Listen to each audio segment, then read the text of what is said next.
Zarkhator's nostrils caught a very familiar scent he knew all too well. It was smoke. Not only did he smell it, he could sense and see it from a distance. Despite it almost being dark outside, he had to investigate. He had to know where the smoke came from without wasting further time. Zarkhator opened his wings and dashed, dodging the passing tree in a blur at incredible speed, not bothering to stop as his main focus was getting close to wherever that smoke was. When the winds suddenly began to pick up, storm clouds formed and lightning flashed, followed by the thunder booming. Zarkhator groaned. Damn it, just as I'm trying to find out where the smoke is. Don't put it out now, me, Mother Nature, he said, not trying to stop his flying speed. Once he was close enough, Zarkhator halted his brakes, and his red eyes focused on the distance. He could make out that he was seeing it very clearly now. It was a house burning. Well, I be damned. I figured as much, Zarkhator muttered. Wondered how this happened, who or what done this.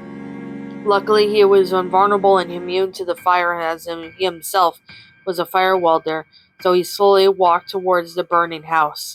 Red eyes scanning, he then felt that presence, someone was there, and this someone probably was responsible for burning down the house. Zarkhator felt the wind getting heavier, and that's when he saw a young woman with brown hair, wearing a gray sweater, slowly walking away from the burning house. Zarkhator did not hesitate to follow her. He followed behind her slowly for what felt like 15 minutes before she stopped, the wind blowing her hair as she was at first oblivious to Zarkhator following her from behind. But when she stopped, so did Zarkhator, and he had no hesitation in asking her. I assume you lit that house on fire? Zarkhator asked, preparing for whatever this woman was going to do. The woman did not respond. Not yet. Instead, she slowly revealed her two sharp knives while still facing away from Zarkhator. Zarkhator quickly got into fighting position. Then the woman replied, asking in a rather mock, pitiful tone, Why so concerned? I'm asking for a reason. Did you do it? Zarkhator replied. The woman then giggled. Then very slowly she turned around to look at Zarkhator directly, revealing her entire feature. Her good eye was glowing bright green, while her other eye, what appeared to be a pocket watch. This explained enough to Zarkhator that something was indeed wrong with her. She then replied, Never saw your kind before. Creature with 4 arms? You know it's rude to be sneaking up on people like that. Who are you? Some kind of cuckoo? Judging by that watch stuck in your eye? Zarkhator asked, his tone sounding a bit cocky. The woman giggled. You're close. My name used to be Natalie Oaklet, but you can just refer to me as Clockwork. She replied before smirking. Zarkhator snickered.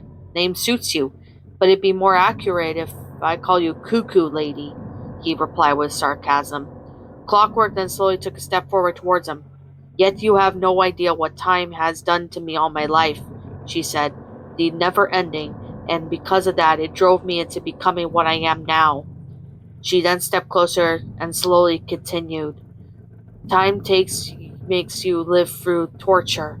Zarkhator just raised an eyebrow. Since when? He replied. Since forever, Clockwork replied, and I'm sad to say your time is counting down. Zarkhator activated his death claws. Let's see about that, he replied. Clockwork, without warning, charged and began rapidly slashing her knives at Zarkhator. Zarkhator ended up with a bunch of cuts as he roared and stumbled back, collapsing onto his knees. Clockwork giggled again. Too easy, she spoke. Zarkhator, though slowly, got up as the cuts she gave him began regenerating. Clockwork's one good eye widened. Huh? She was not expecting this. Pathetic, Zarkhator spoke. I was only letting you go first. He then charged. Death Claws activated. Clockwork blocked Zarkhator's Death Claws slashes with her knives. I'm going to cut off your fucking claws, she cursed as she was slowly getting heated and from her patience running thin like a ticking time bomb. Try it. Won't work, Zarkhator replied, as his lower arm and Death Claw slashed Clockwork's leg, hoping to stun her a little. Clockwork cried out angrily as the stinging pain in her leg got to her. Zarkhator then dashed, ramming her making her hit a nearby tree. Clockwork growled loudly, her patience finally snapping as she got up and charged. She tried to hit Zarkhator again with each rapid slash of her knives, but Zarkhator dodged each of her slashes. She may have incredible slashing speed with her knives, but Zarkhator also had incredible speed with dodging.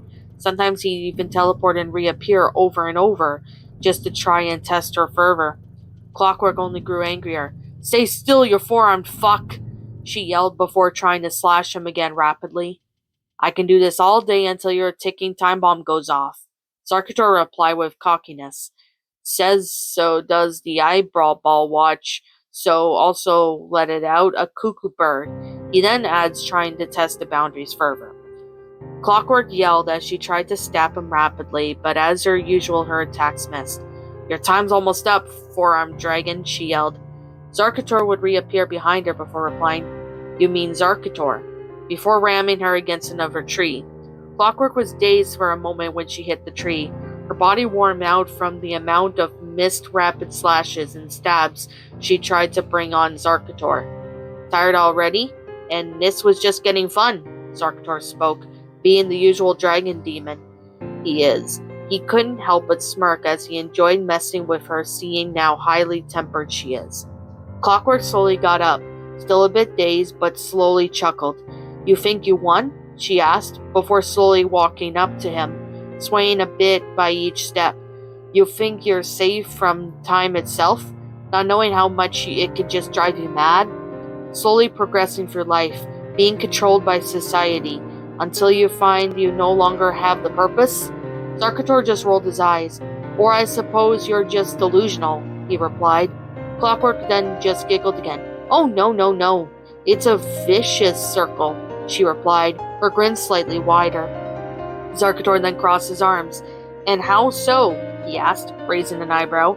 Clockwork continued her delusional speech. "Time does not speed up. It does not slow down. It is violent.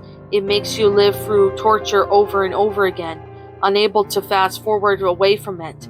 She then stepped closer and closer with each word, until one final step, one of her knives hidden behind her back. She grinned wider. "And now your time is up." She had spoken a low before quickly attempting to stab Zarkhator. Zarkhator quickly caught her wrist, and with a fast reflex before replying, "Quite a story, but no newsflash. Ash, your time playing around with me here is up." He then rammed into her another tree, and the last ram attack made Clockwork go unconscious. Zarkhator walked towards her conscious body, where he can sense that she's still alive, but out cold for now. It began to rain, heavy drops putting out the burning house. "Let's hope we don't run into each other again." Zarkhator spoke before opening his wings and dashing upwards, leaving her behind. What's up, my pretties? It's the Lion Queen here. I want to appreciate you all for tuning into this video, and I do appreciate you guys supporting my video by giving this video likes and stuff. If you really enjoyed this video, be sure to leave a like, comment and subscribe if you're new, ring the bell for notifications to when I upload so that way you guys will get updated for whenever I upload. If you want to follow me on Twitter or DeviantArt, feel free to leave a follow on those if you are interested in following me on those socials. If you want to support my backup channel, known as Miss Dark Shigo, feel free to subscribe to it, as a link to that will also be in the About page section. And with that being said, and that being the case, thank you so much for watching, my pretties, and as always, please stay pretty.